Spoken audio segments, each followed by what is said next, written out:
Sometimes you need a camera outside that will operate off of Wi-Fi and give you a sharp image quality. And so how about a 2K camera that operates on a 4G SIM card to give you access wherever you need it? So I received this camera, the Sovmiku camera, which is a wireless camera you can install anywhere and get a signal. It's a smart camera you can access with your phone, and it's a solar powered camera. It's got a 2K camera on it, a 2K lens, and it's going to give you access to video wherever you need it without Wi-Fi. So disclaimer, they did send me this camera, but this is not a sponsored video and I'm not receiving any payment for the video. I'm going to go through what you get in the box, how it installs outdoor, and then show you several clips and other features of the app and how the camera operates in real life. What you get in the box with the Sovmiku camera is everything that you will need to set it up. It comes with its own solar panel, which you're going to plug into the back, and a weatherproof connector. It comes with a separate charging cord if you want to charge it up before you set it up, which is a good idea. And it comes with the installation equipment that you will need, whether you're setting it up on a wood surface, as I did, or something more difficult. You may need some special equipment if you're going to install this on brick or stone, but in most cases, it's going to install pretty easily. So you will start by installing the Vico Home app on your device, and this will be all that you will need to connect with the 4G version, which is a cellular version. Then setting the camera up is pretty straightforward and simple. After removing the film and after having charged the camera up, I was ready to begin setting it up through the app. The app walked me through the setup process pretty easily. As you will see, if you've installed anything on your smartphone, then you will see that this is going to work pretty quickly. After hitting the power button here, hold it down till you hear a sound, and then it's going to be ready to pair with your phone in order to continue the setup. This will allow you to create a user account and to be able to use the device on your phone through the app.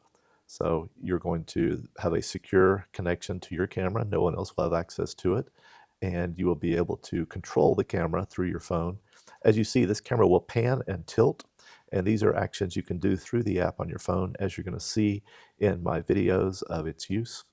The setup process took me in total about 5 minutes here to both get the app, get it set up, and get the camera connected so that I knew it was working.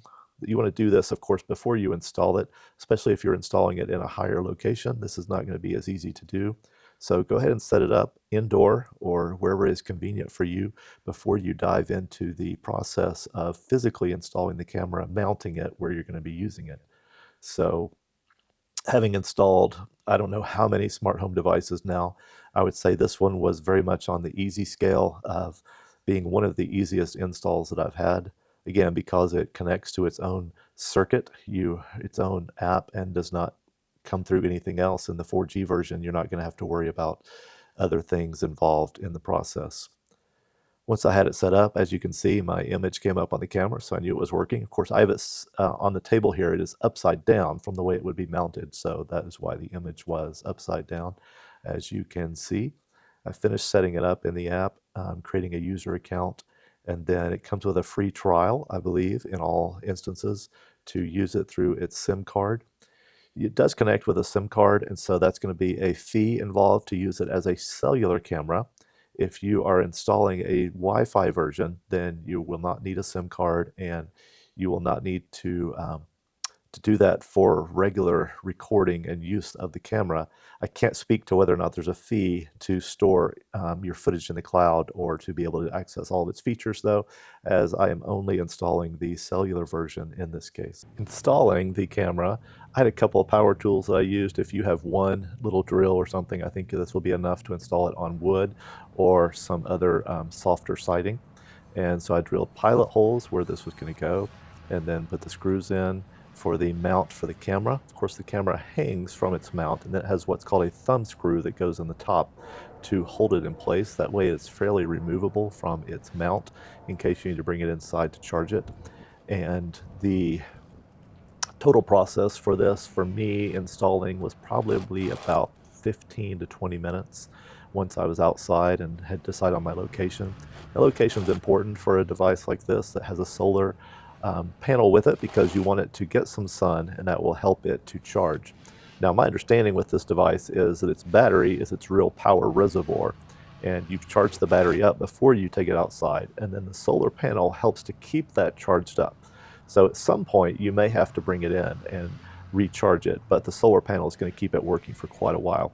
As you see here, I went ahead and plugged in the device with its cord so that it would, this is a little bit difficult once you've already put it up, especially for me because I was reaching at a height here to put it at my front porch. But I went ahead and plugged in the cord for the solar panel, and before I put the thumb screw in here to hang it from its bracket to mount it. So again, not a whole lot of mechanical know-how involved in putting one of these up. If you've installed anything, or you can use a screwdriver, I think you could probably get these screws in with just your screwdriver, but it helps to be able to drill a pilot hole. So here's what it looks like installed. I have not yet put the antenna arms up. You'll need to do that to give it its full range of motion down on the bottom. So around the side, then it's got a nice length for its solar panel. And so I'm installing the solar panel on the other side because this is facing a little bit more west, where the sun, some of the afternoon sun does hit this area. So this is a difficult spot for my home because it doesn't get a whole lot of sun. This is basically facing north, and it's going to be the least amount of sun. I'm installing it in the darkest part of the year. So again, not a whole lot of sun here. However, I haven't had any problems with it staying charged, even with really bad weather. It's been cloudy, it's been snowy, and the camera has kept a really good charge, even with a lot of activity from this location, because it picks up the street and people walking. And so I've gotten a ton of activity on the camera, and yet with this installation, I have not seen a big battery drain. So I would give the battery a very high rating for its ability to sustain power, and this solar panel to give it an additional charge to continue working. So I think that this is what you're looking for in a device that you're going to install somewhere to be fairly independent. It's wireless, and being a wireless device and a cellular device, you're not going to want to take it down and fiddle with it a lot. You're going to expect it to work on its own. And in my experience, this has been the case with this camera, that it is self-sufficient once I've installed it. We've had really bad weather. It's been down to 4 degrees. It's been snowing. We've had freezing rain, as you'll see in another image. And the camera has continued to work and perform as needed. So I would give it an A+ on its weather durability. So with it installed, then I opened the app to see about controlling it. Just wanted to see its pan and tilt function, and you can see there it is able to move quite easily just by pressing the direction buttons in the app. You can move it around in real time to be able to explore the area. Again, I haven't pushed the arms up yet, and they would be up and out of the way for its best function. They do limit the camera's ability to move if they're pointed down, like I have them here. But the camera has a great range of view. Pretty much anything that it can turn to, you're going to be able to see. This camera works with the Vico Home app that I'm opening here, and its functions pretty straightforward. There you have the main view of the camera, and I can connect to it live. We are connecting. Things may be a little bit slow because it's coated with ice right now from our ice storm. And there it's up. And so with it up, I can expand the view, switch my phone up here, and then I can move it around as needed. It will move, surprisingly. It is coated with ice. I broke a little bit of it off there.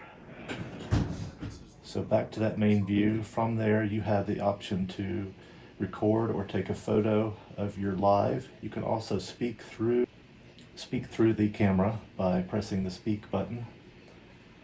Hold it down, I believe, and now I'm speaking to the outdoors. Also has an alarm you can set up. Mine are recording to the SD card, which is internal. And here you can see the events of today. And you can go through the dates that the camera's been in active. So let's go to yesterday, just before dark. Of course, with snow on the ground, it doesn't ever get completely dark. And so I do live in a neighborhood, so I have mine set up facing the road. I don't have a large property.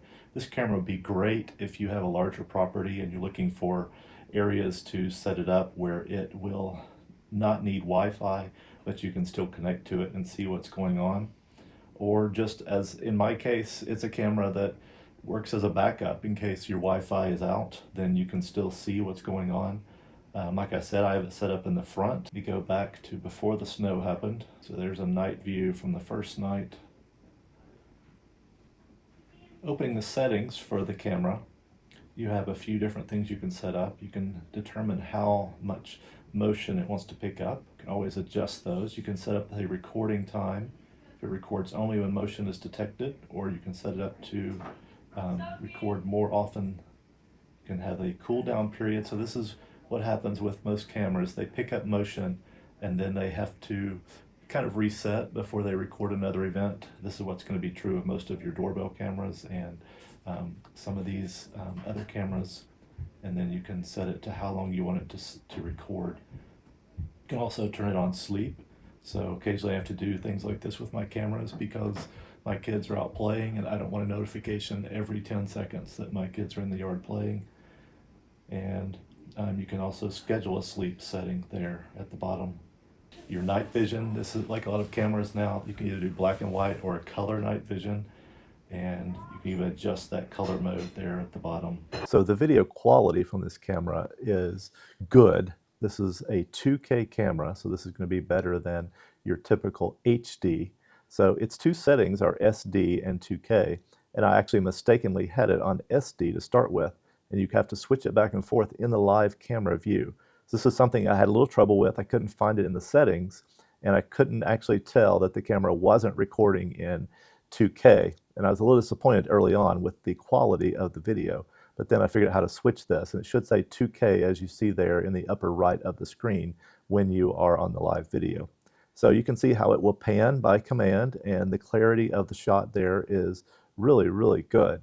What I do like about the camera is how it handles all these different conditions, how it handles the daylight and the nighttime, how it handles seeing things from afar. Now, you can't make out a face there on the street, but you can certainly tell quite a bit about the person and the car that is a delivery driver there for my neighbor. So the camera, here's a night view. Of course, there's snow on the ground, so that is a little bit different than when there's not. But here is the window to my house, one of the windows, and curiously, I could see inside my own house with the camera when I needed to.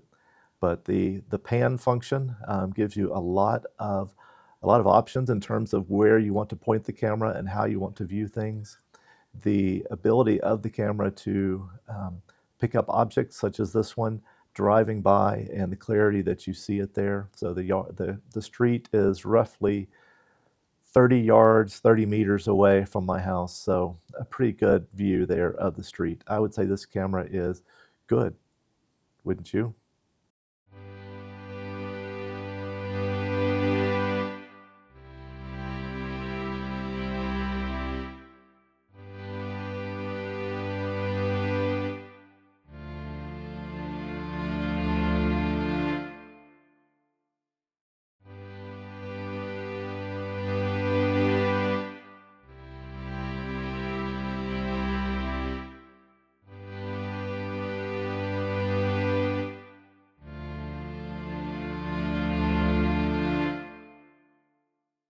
So I've been installing and using smart cameras for about a decade now. And what you really want with a camera is something that's easy to use, that you don't have to mess with, that you can rely on. And I think you get that with this camera. You're going to get a system that operates without Wi-Fi. And there is a Wi-Fi option for the same camera if you wanted to do that. But this one is a 4G camera that is going to operate on a SIM card for a small fee each month. You can decide if that's what you need, if that's going to be worth it. I've linked below to the camera. You can decide if this is a good value for you and what you're seeking. But I think you're going to get a quality item here that works well and has an app that's usable for your phone. So I hope this video was helpful. Thanks to Sovmiku for sending the camera, and thanks for watching. I hope it was helpful, and as you evaluate what your next camera need is for your smart home.